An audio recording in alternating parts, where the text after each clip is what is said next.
नमस्कार, माझं नाव शंकर बाळाराम म्हात्रे। आम्ही सायन कोलीवाडा 180 वार्डमधनं इलेक्शन लढतोय काँग्रेस पक्षातर्फे। आता जे आतमध्ये चाललं आहे ह्या पेट्यांचा झोल चाललेला आहे। आतमध्ये आमच्या लोकांनी ऑब्जेक्शन उचललं आहे ह्याच्यावरती की त्याच्यावरती स्टिकर नाही आहे आणि PROची सिग्नेचर नाही आहे। काही गोष्टी ज्या संशयित दिसतात आहेत त्याच्यावरती आमचं बोलणं चालू आहे।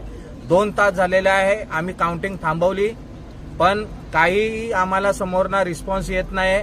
आम्ही इलेक्शनची मागणी करतोय आमच्या वॉर्डमध्ये।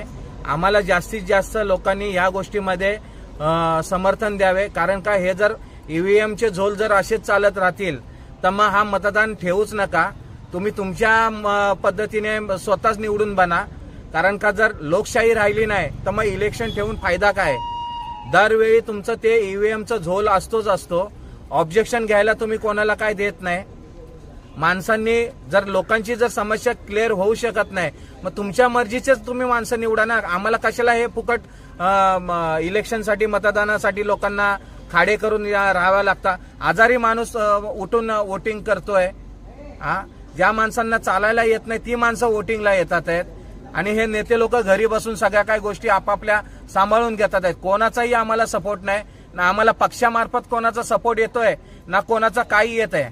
मग आम्ही आमच्या ह्याच्यानेच इलेक्शन लढायचे आहे तर मग आम्हाला पक्षाची गरज का?